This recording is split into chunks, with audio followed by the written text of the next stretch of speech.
wabarakatuh. Halo semuanya, perkenalkan nama saya Neng Hesti. Tujuan pembuatan video ini untuk memenuhi tugas UAS mata kuliah Pengantar Bisnis Internasional yang diampu oleh Ibu Adisyah Maya Andara, MM. Dalam video ini, saya akan mempresentasikan materi pengantar bisnis internasional yang sudah saya pelajari. Berikut beberapa materi yang akan saya bahas. Yang pertama yaitu tentang definisi pengantar bisnis internasional. Yang kedua yaitu globalisasi dalam bisnis internasional. Baiklah, kita akan mulai untuk materi pertama, yaitu materi tentang definisi pengantar bisnis internasional.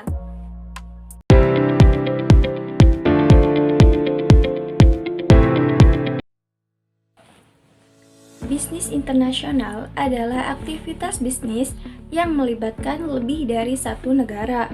Kegiatan ini mencakup ekspor-impor, investasi asing, kerjasama antar perusahaan lintas negara, dan perdagangan global. Tujuan dari utama bisnis internasional ini adalah memperluas pasar, memperoleh sumber daya, serta meningkatkan keuntungan perusahaan. Bisnis internasional juga menjadi jembatan bagi pertukaran teknologi, budaya, dan juga sumber daya manusia antar negara. Dalam konteks globalisasi saat ini, hampir semua perusahaan memiliki peluang untuk masuk ke pasar internasional, baik secara langsung ataupun tidak langsung. Sini ada beberapa ahli yang mendefinisikan bisnis internasional. Yang pertama yaitu menurut Daniel Redenberg dan Sullivan pada tahun 2015 yang menyatakan bahwa bisnis internasional ini mencakup seluruh transaksi komersial yang dilakukan antara dua atau lebih negara. Selanjutnya, yang kedua yaitu Charles W.L. Hill pada tahun 2019 yang menyatakan bahwa kegiatan bisnis yang melibatkan perjualan barang, jasa, dan sumber daya lintas batas negara. Selanjutnya, ahli yang ketiga yaitu Rezin dan Container pada tahun 2013 yang menyatakan bahwa proses pertukaran barang, jasa, dan modal di antara negara-negara yang tujuannya saling menguntungkan. Selanjutnya, di sini ada sejarah awal bisnis internasional. Bisnis internasional bukanlah hal yang baru, karena sudah ada sejak zaman peradaban kuno seperti Mesir, Romawi, dan juga Cina. Jadi, contoh yang paling terkenal adalah jalur sutra yang menghubungkan antara Asia dengan Eropa, yang menjadi jalur utama perdagangan rempah-rempah, sutra, logam, dan juga barang-barang mewah. Pada abad ke-15 hingga ke-18, muncul revolusi industri di Eropa yang meningkatkan produksi massal dan kebutuhan ekspor, transportasi laut, dan juga teknologi mesin, yang membuat perdagangan antar negara berkembang pesat memasuki abad ke-20. Globalisasi dan kemajuan teknologi semakin mempercepat pertumbuhan perusahaan multinasional atau MNC. Di sini ada latar belakang munculnya bisnis internasional. Beberapa alasan utama mengapa bisnis internasional muncul dan juga berkembang. Di antaranya, yang pertama di sini keterbatasan sumber daya di suatu negara.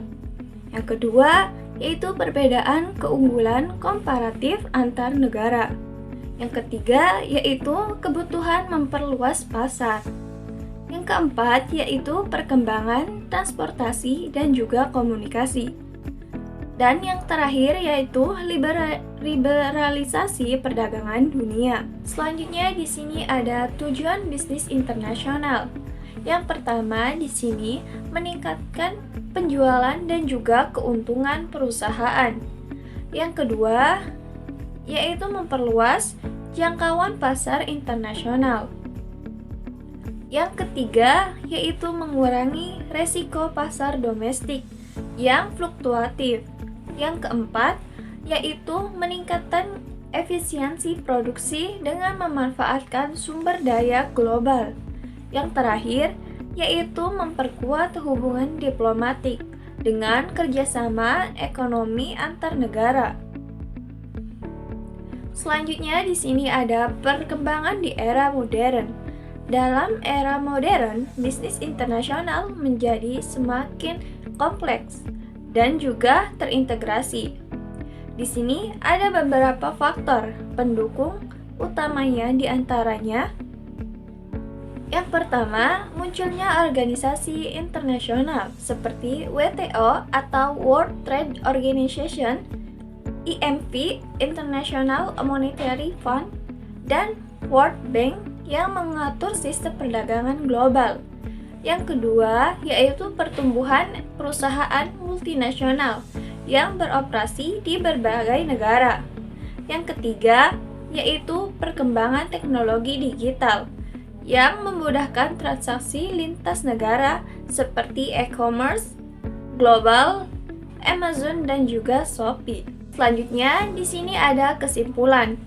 Bisnis internasional adalah kegiatan ekonomi yang melibatkan transaksi lintas negara dengan tujuan untuk memenuhi kebutuhan global dan juga memperkuat perekonomian dunia sejak zaman kuno hingga era digital saat ini.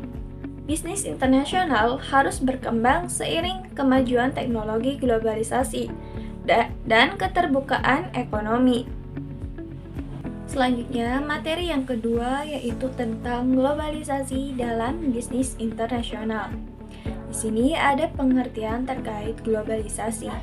Globalisasi adalah suatu proses di mana kegiatan di berbagai sektor dunia menjadi lebih terintegrasi dan semakin banyak negara yang berpartisipasi.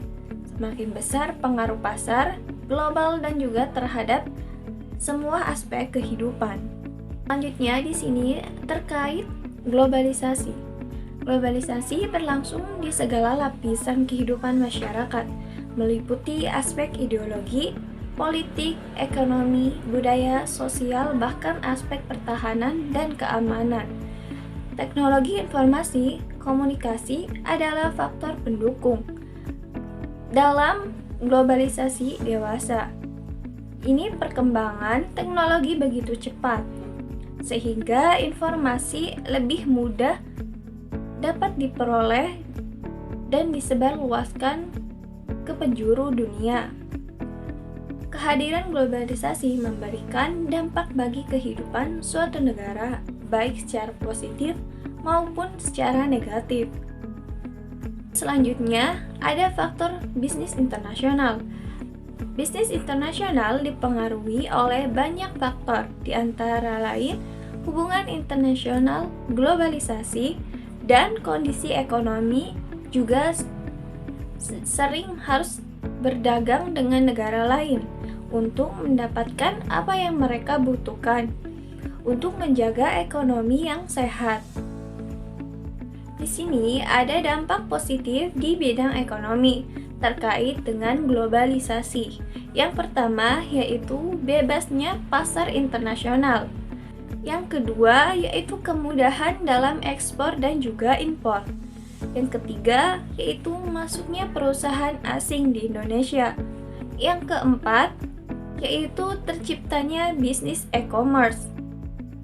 Yang kelima yaitu meningkatnya sektor pariwisata. Selanjutnya, di sini ada dampak negatif di bidang ekonomi. Yang pertama yaitu terhambatnya pertumbuhan industri lokal. Yang kedua yaitu kegiatan impor yang melebihi kegiatan ekspor. Yang ketiga yaitu kesenjangan sosial yang meningkat. Yang keempat yaitu tumbuhnya kapitalisme. Dan yang kelima yaitu gaya hidup investasi. Selanjutnya di sini ada kesimpulan terkait materi globalisasi. Kesimpulannya yaitu faktor-faktor yang mempengaruhi perdagangan internasional adalah produksi keberagaman kondisi, dan juga keragaman negara-negara dapat berdagang dengan negara lain.